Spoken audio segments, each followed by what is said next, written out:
Hello guys, my name is doctor Deepak Anjana, currently doing internship at MJ medical college Indore. और आज के इस video में बात करेंगे कि छत्तीसगढ़ में इंटर्नशिप के लिए कैसे अप्लाई कर सकते हैं एफएमजी एग्ज़ाम पास करने के बाद।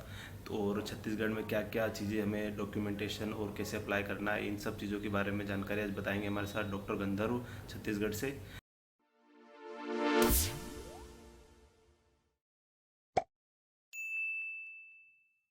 तो डॉक्टर गंधर्व, वेलकम। कुछ अपने Thank बारे you. में थोड़ा बताइए। Myself Dr. Gandharv Pandey. Now I am doing my internship at JNM, जो कि यहाँ पर बी आर अम्बेडकर हॉस्पिटल है, उसमें एफिलिएटेड है। तो वहाँ से मैं अपनी इंटर्नशिप ज्वाइन किया हूँ एफएमजी दिसंबर क्लियर करने के बाद। तो ये कौन सी सिटी में आता है छत्तीसगढ़ में? ये Raipur Chhattisgarh, Raipur is capital of Chhattisgarh, तो बेसिकली ये कैपिटल में ही है। तो वो सारी फैसिलिटीज़ नियर बाय हैं और मेरा होम टाउन भी यही है, सो ओके। इसलिए यहाँ प्रेफर किया मैंने। फीस कितनी है यहाँ पर, और छत्तीसगढ़ में दूसरे कॉलेज में जितनी आपके हिसाब से जितनी नॉलेज है? छत्तीसगढ़ में बेसिकली फीस आपकी ऑलमोस्ट मोटा मोटा मान सकते हैं 1.5 लाख तक पड़ सकता है। 1 लाख रुपए आपको कॉलेज को देना पड़ता है। 25,000 रुपये आप एनओसी, जहाँ जहाँ आप एनओसी कलेक्ट करने जाते हैं वहाँ वहाँ कुछ पैसे आपको जमा करने पड़ते हैं। तो यूनिवर्सिटी के एनओसी लेने के लिए 25,000 का डीडी लगता है। फिर छत्तीसगढ़ मेडिकल काउंसिल से एनओसी लेने के लिए 3,500 का डीडी लगता है। और बाकी जो ट्रैवलिंग और थोड़े मोड़े खर्चे होते हैं वो सब मिला के अप्रॉक्सीमेटली ऐसे बोलोगे तो एक्यूरेटली 130 के अप्रॉक्स लगता है इंटर्नशिप शुरू करने के लिए। बट अगर अपना भी सेल्फ एस्टीम मिला लोगे तो ज़्यादा कम हो जाता है, वो नियर बाय वही रहता है। अच्छा, मतलब सारे लगभग हर जगह यही सिस्टम? हाँ, इसमें छत्तीसगढ़ में मतलब आप किसी भी कॉलेज में लोगे तो आपको एनओसी तो यहीं से मिलेगी, क्योंकि मेडिकल काउंसिल सेम है। और बेसिकली यूनिवर्सिटी भी सबकी सेम ही आनी है यहाँ पर, क्योंकि बड़ा स्टेट है नहीं, तो उस हिसाब से। ठीक। सो अब हमें जैसे अप्लाई करना है इंटर्नशिप के लिए, तो स्कोर कार्ड के बेसिस पे इंटर्नशिप स्टार्ट कर सकते हैं या फिर पास सर्टिफिकेट जरूरी है? नहीं, पास सर्टिफिकेट इज़ मैंडेटरी। आपके पास पास सर्टिफिकेट रहेगा तब आपको एनओसी मिलेंगी। बिना पास सर्टिफिकेट के एनओसी इशू नहीं होता।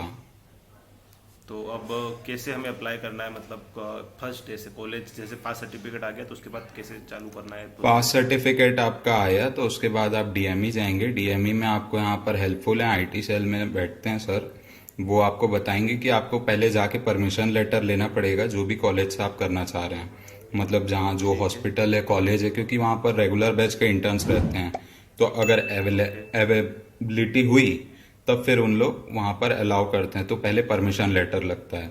जब वहाँ से परमिशन लेटर आप ले आते हैं कॉलेज से कि हाँ हमारे पास वैकेंसी है, आप ज्वाइन कर सकते हैं, तो उसके बाद आपको वहाँ पर आगे का प्रोसेस करने के लिए डीएमई वाले हेल्प करेंगे। वो आपको फॉर्म वॉर्म बना के देंगे।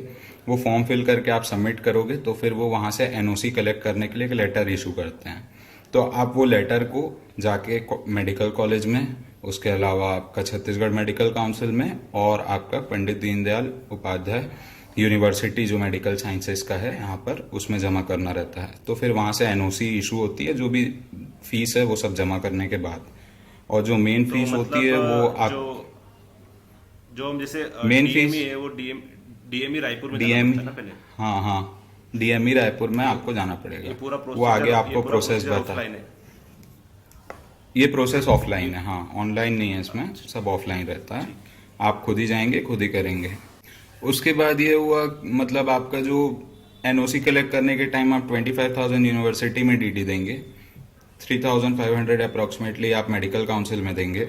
उसके बाद ये फीस वेरी करते रहती है, हर 2-3 साल में 2-4 हज़ार रुपये बढ़ भी सकती है, और अगर कुछ नियम आया तो कम भी हो सकती है। बट आपका जो कॉलेज फीस है वो during the time of joining, ठीक। जब आप सब जगह से एनओसी कलेक्ट कर लेंगे तो एनओसी आपका ज्वाइनिंग जो रहता है उसके टाइम आप वहाँ पर डीडी जमा करेंगे कॉलेज में। वो सब एनओसी आपको कॉलेज से एनओसी फ्री में मिलेगा पहले। फिर आप उसको डीएमई में जमा करेंगे, फिर डीएमई वाले आपको ऑर्डर बना के देंगे। फिर वो ऑर्डर ले जाके आपको मेडिकल कॉलेज में डीन ऑफिस में जमा करना है। फिर डीन सर को जब आप वो जमा करेंगे ऑर्डर, तो उसके साथ आपको 1 लाख रुपए की डीडी जमा करनी है। वो 1 लाख रुपए की डीडी जब आप जमा करेंगे उसके 2-3 दिन बाद सर आपको, डीन सर के ऑफिस से आपको फाइनल ऑर्डर मिल जाएगा ज्वाइनिंग का, आपके ब्रोशर के साथ कि कौन कौन से डिपार्टमेंट में आपकी पोस्टिंग लग रही कब से। और वो जैसे आज अगर आया रोस्टर तो कल से ज्वाइनिंग रहती है, इट्स दैट फास्ट।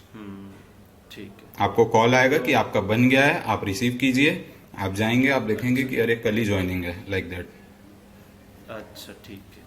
तो मतलब हमें डीडी कितनी जगह देनी है? एक तो कॉलेज में देनी है, एक यूनिवर्सिटी में देनी है, और एक कॉलेज, एक यूनिवर्सिटी और एक मेडिकल काउंसिल। तो मेडिकल काउंसिल में कितने रुपए की थी?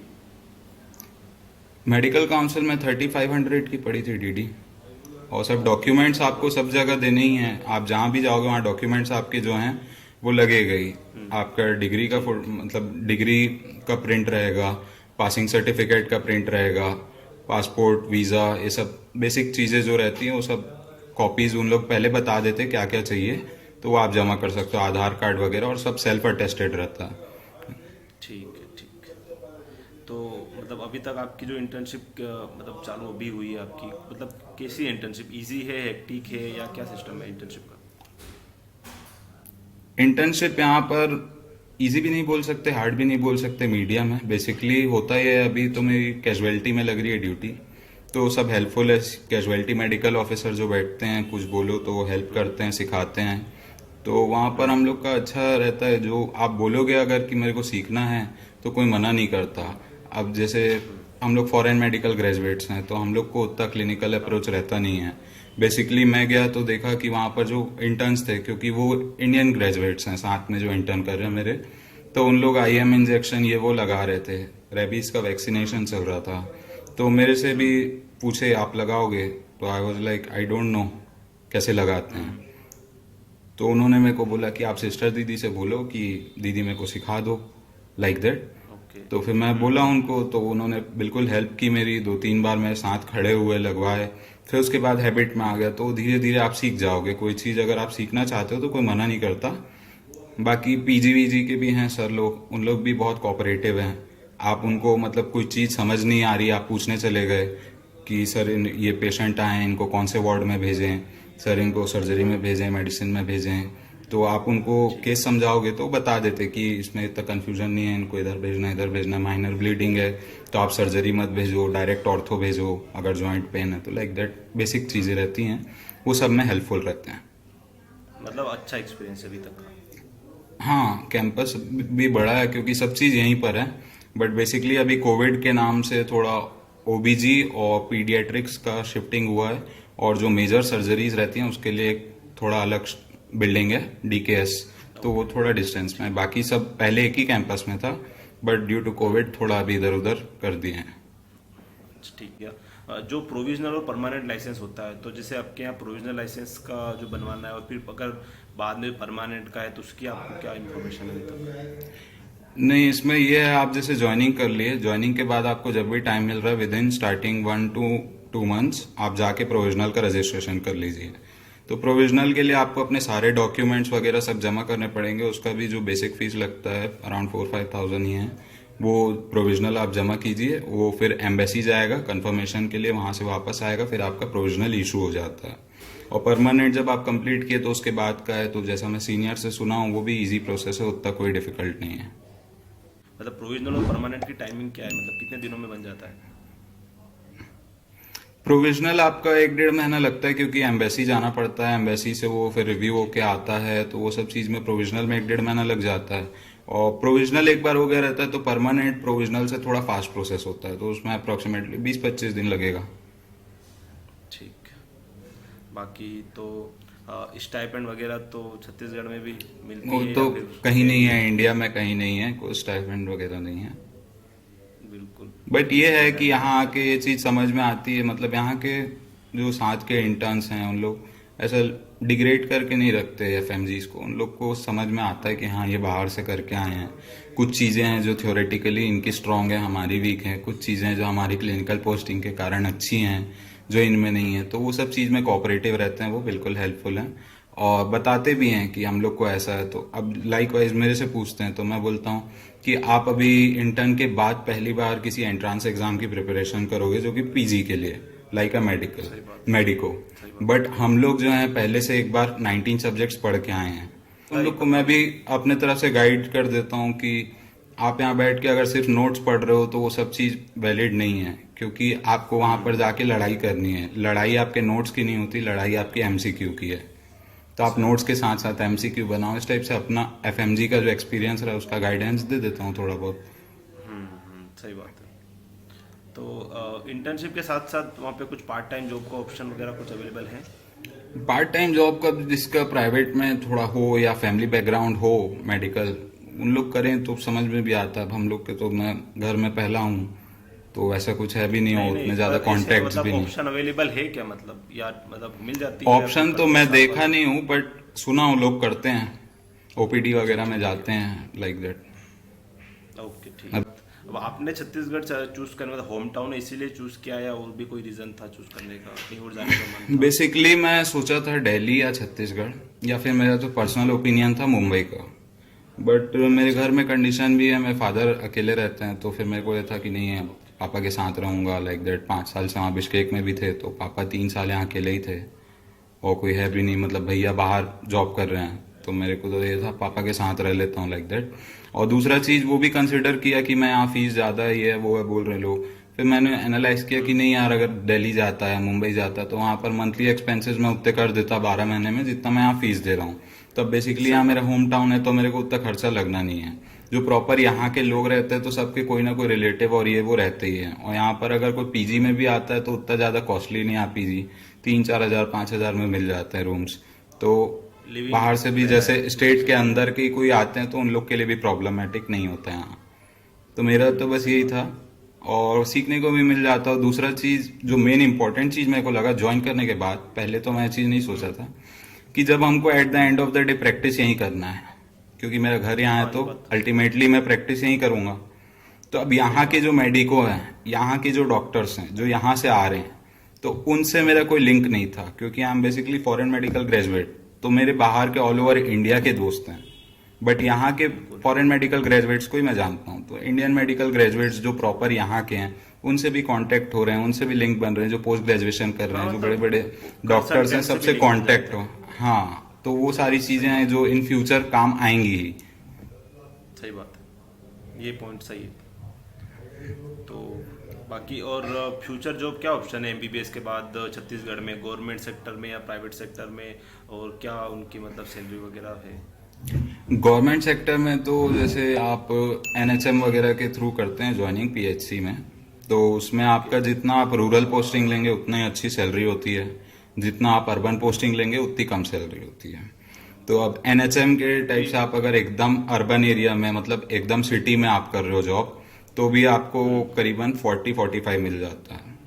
और एकदम आप रूरल चले गए लाइक दंतेवाड़ा जगदलपुर, तो वहाँ 70 तक मिल सकता है। और उसके अलावा अभी यहाँ पर सीएम का एक और स्कीम आया है, मोबाइल मेडिकल यूनिट, तो उसमें आपका पर डे 2000-1800 लाइक दैट रहता है, और वो मंथली चलता है। मतलब एक बस रहती है जो अलग अलग इलाके में मोहल्ले में जाके वहाँ पर कैंप्स लगते हैं, इस टाइप से है। तो उसमें भी ज्वाइनिंग कर सकते हैं, ये गवर्नमेंट का है। बाकी अलग अलग पोस्टिंग जहाँ वैकेंसी रही वहाँ ज्वाइनिंग लेटर दे दो, तो वो भी उसमें सारी पेमेंट पे स्केल इसी बेसिस पे है कि अगर आप अर्बन में कर रहे हो तो आपका कम सैलरी रहेगा, आप रूरल में कर रहे हो तो आपके सैलरी बढ़ जाएगी। सैलरी और ज़्यादा। प्राइवेट में ये है कि सैलरी वही है, अराउंड गवर्नमेंट के आसपास ही पड़ जाती है, 40-45 सिटीज में, क्योंकि प्राइवेट बड़ी क्लिनिक जो मल्टी स्पेशलिटी हॉस्पिटल से जहाँ वैकेंसी निकलती है वो सारी सिटी में है। रूरल एरिया में उतने प्राइवेट हॉस्पिटल में उतना स्कोप रहता भी नहीं है, तो उन लोग सही बात। मतलब जॉब वॉब ऑफर भी नहीं करते। तो यहाँ पर प्राइवेट में वही 35-40 के अराउंड मिलता है, पर उन लोग काम भी वैसे ही लेते हैं, हाँ मतलब ज्यादा टाइम तक काम कराएंगे। अभी इंटर्न हेल्प में होता है थोड़ा सा। भी उतना काम नहीं हो रहा, मतलब उस टाइप से काम कराते, 10-10 घंटे काम कराएंगे, उस टाइप का रहता है थोड़ा उनका। सही बात है। तो मतलब आपका, अब जैसे हम लोगों ने बिश्केक में 5 साल निकाले और अब जब यहाँ पे आप इंटर्नशिप कर रहे हो, तो क्या डिफरेंस लगा हुआ लाइफ में, मतलब क्या चेंजेस आ गए लाइफ में पहले और अब के कंपैरिजन में?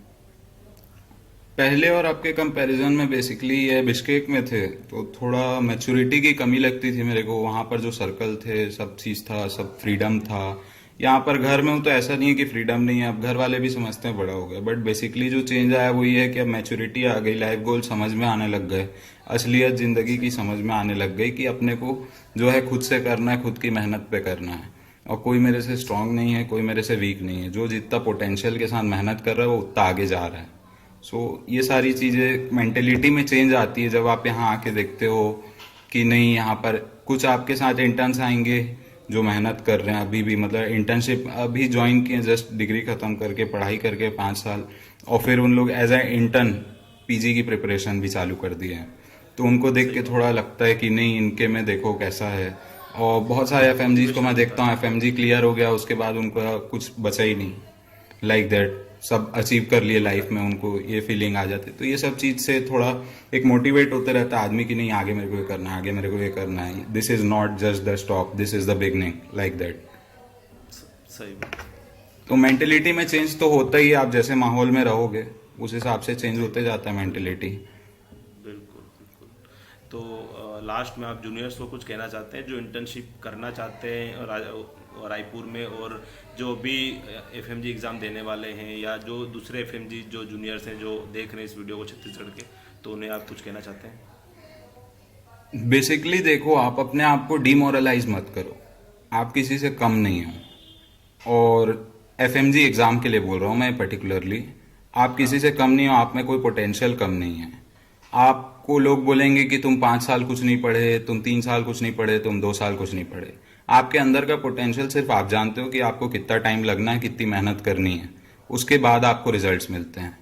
आप अपने आप से सेटिस्फाइड हो अपने हार्ड वर्क से, और उसके बाद भी अगर आपको रिजल्ट नहीं मिल रहे, देन यू कैन ब्लेम, मतलब किस्मत पे आप दोष दे सकते हो उसके बाद कि हाँ मैं अपने तरफ से पूरा मेहनत किया था, लाइक दैट। कई जैसे हमारे बैचमेट्स हैं जिनका नहीं होता, बट हम जानते हैं कि वो मेहनत कर रहे हैं, तो उन पे किस्मत पे दोष दे सकता है। कुछ लोग होते हैं पेपर इतना टफ है, ये इतना टफ है, वो इतना टफ है, बट अपने तरफ से वो मेहनत भी नहीं कर रहे, तो दैट इज नॉट जेन्युइन।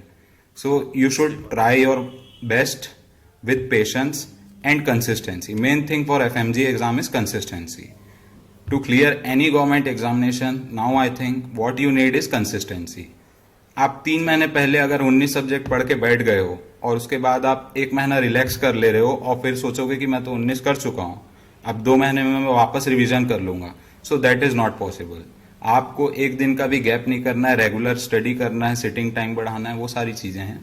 और जो हमारे फेलो ग्रेजुएट्स अभी इंटर्नशिप ज्वाइन करेंगे अभी जून का एग्जाम क्लियर करके, उन लोग को मैं बोलूंगा कि आप अगर रायपुर चॉइस करते हो या छत्तीसगढ़ में कहीं भी चॉइस करते हो, तो आप ये सोच के चॉइस करना कि जैसे देखो, आप रूरल जहां पर पीजी सीट्स नहीं रहती, तो वहां पर डिपेंडेंसी इंटर्न्स पे ज्यादा होती है।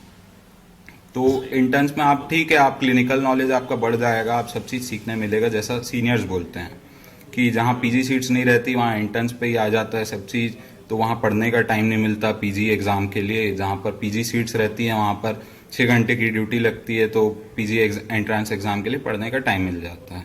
तो आपकी क्या गोल्स हैं, आप उस हिसाब से अपनी इंटर्नशिप की चॉइस करना कि आपको पीजी ज्वाइन करना है, कि आपके लिए PG is just a paper like a degree, nothing else. आपको क्लिनिकल अप्रोच अपना बढ़ाना है, आप किस बैकग्राउंड से, वो सारी चीज़ों को देखते हुए आप अपना इंटर्नशिप चॉइस करो, ऑप्ट करो कि मेरे को कहाँ से करना है। और बेसिकली अर्बन एरियाज से इसलिए करना प्रेफर करता हूँ मैं, मतलब बोलता हूँ मैं कि मुंबई, दिल्ली या लाइक रायपुर, ये सब जगह से इसलिए मैं बोलता हूँ कि यहाँ पर पॉपुलेशन ज़्यादा है। पॉपुलेशन ज़्यादा है तो वैरायटी ऑफ केसेस ज़्यादा है। अब जैसे कल की बात है, हाँ कल की बात है, मैंने एक केस देखा स्टीवन जॉनसन सिंड्रोम का, तो वो सारी चीज़ें देखने को यहाँ अर्बन एरियाज में आपको मिलेगी। आप जाओगे जहाँ पर पॉपुलेशन कम है, केसेस भी कम आ रहा है, आपको बोल देंगे लोग कि वहाँ पीजी नहीं है, तो केसेस आते हैं, बट उधर अच्छे केसेस नहीं आएंगे और आप कुछ कर भी नहीं पाओगे। आपके हाथ में जितना होगा सीनियर डॉक्टर वो आखिरी में यही रेफर करते हैं, क्योंकि पीजी आपको मेन सिखाते हैं, उनको हमसे हाँ ज्यादा नॉलेज होती है ऑब्वियसली। बस बस बस। और मेन चीज ये है कि जैसे आप वहाँ हो भी तो आपके जो भी केसेस हैं वो अल्टीमेटली अगर वहाँ सॉल्व नहीं हो सकते तो यहीं आते हैं, किसी भी बड़े हॉस्पिटल में रेफर होते हैं at the end of the day, तो वो आपको देखने मिल ही जाएंगे। और टाइम आपको बहुत मिलता है तो रायपुर भी प्रेफर कर सकते हो, बट छत्तीसगढ़ में ये थोड़ा कॉस्टली पड़ता है कई लोगों को, तो उन लोग ज्वाइन नहीं करते।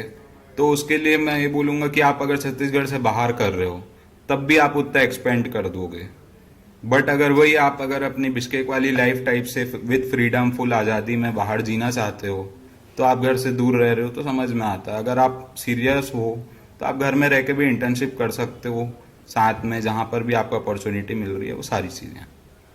सही बात है। और आप हो सकता है आपको कुछ इंस्टा पे डीएम वगैरह आए जो रायपुर में इंटर्नशिप करना चाहते हैं, तो अगर जिनके जेन्यून सवाल हो वो डॉक्टर गंधर्व से इस वीडियो में कमेंट भी करके पूछ सकते हैं। अगर इसके अलावा भी कोई डाउट रह जाते हैं या वो डॉक्टर गंधर्व को इंस्टा डीएम भी कर सकते हैं। जो जेन्यून आंसर हो, जेन्यून क्वेश्चन होंगे उनके वो जरूर रिप्लाई करें। जी जी बिल्कुल।